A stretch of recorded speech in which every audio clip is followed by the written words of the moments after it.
Confession time, YouTube. I haven't been watching too much anime over the last few years. It's not true. That's impossible! I attribute this to a variety of factors, but it doesn't change how much I love this form of media as a whole. I used to watch the bulk of whatever came out each season. I would find the shows that I would want to watch and continue on with, and all the shows that I thought were lackluster or not really in my wheelhouse, I would drop or not even start in the first place. Especially nowadays, I find that I have to be very selective about what I watch. The series really has to speak out to me in one way or another, and if it just doesn't hit, it's not gonna hit. Lately, over the past 5 years, I would say I've been doing more reading rather than watching, engaging myself with the source material for series that I either really enjoyed, or ones where I thought the anime was kinda bogus, but maybe I'll give the original author's work a shot. There are anime that I thought were serious letdowns where the books were actually really good and held my interest instead. I was also able to surpass the anime adaptations to some of my favorite titles and series, and truly get invested in the stories and characters that we never got to really see on the screen. The first time I got to experience a novel that I was reading get turned into an anime was Natsume Akatsuki's Combatants Will Be Dispatched, and I loved every minute of reading those books. Fast forward to when the anime came out and I got my first taste of a little bit of disappointment when it comes to seeing the source material adapted to the big screen. It's a very strange experience when you're very familiar with the author's source material and have kind of visualized it all in your head. That scenario really gave me a completely different outlook on anime in general, and it was really interesting to say the least. On to the point of this video, I am once again treading down the novel to anime path with a brand new series that is recently released. My friend's little sister has it in for me, which I will be referring to as Imo Uza for short.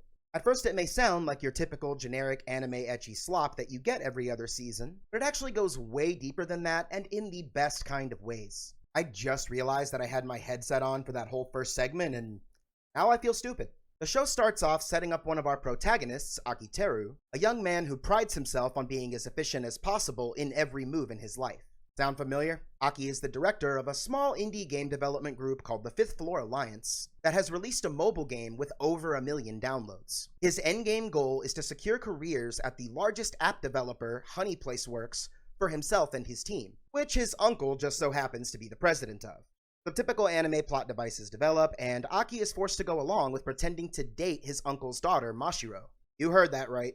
And keep her protected as she transfers into his high school. If Aki should succeed in this task, his place at Honeyworks for him and his team is secure. This is just the basic outline of what will explode and develop as this cast starts to come together. We've had characters show up in episode 1 that only had a line or two here and there, and I can't wait to see these characters in action as we get our initial plot line set up. It's the twists, turns, and excellent character development that I'm actually really looking forward to in this show.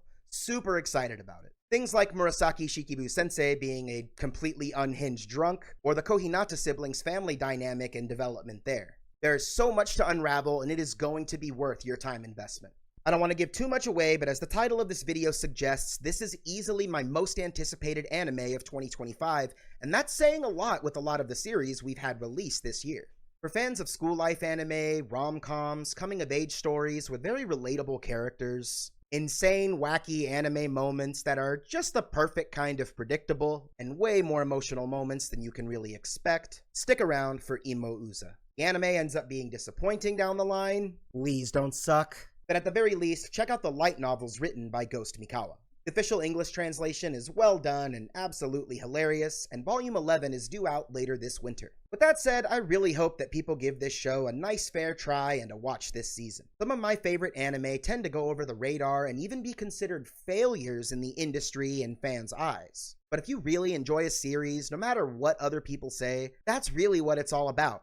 How much enjoyment you get out of it. And I really hope that you guys will enjoy this series for all it's worth. What about you guys? What is your most anticipated anime of 2025? It's probably already came and went, but all the more reason to put it in the comments below. Thanks for watching, watch more anime, and Imo Uza, and I'll see you next time. If you like this video, or Imo Uza as a whole, maybe check out this one on Dropout Idol Fruit Tart, or this one on Fuka.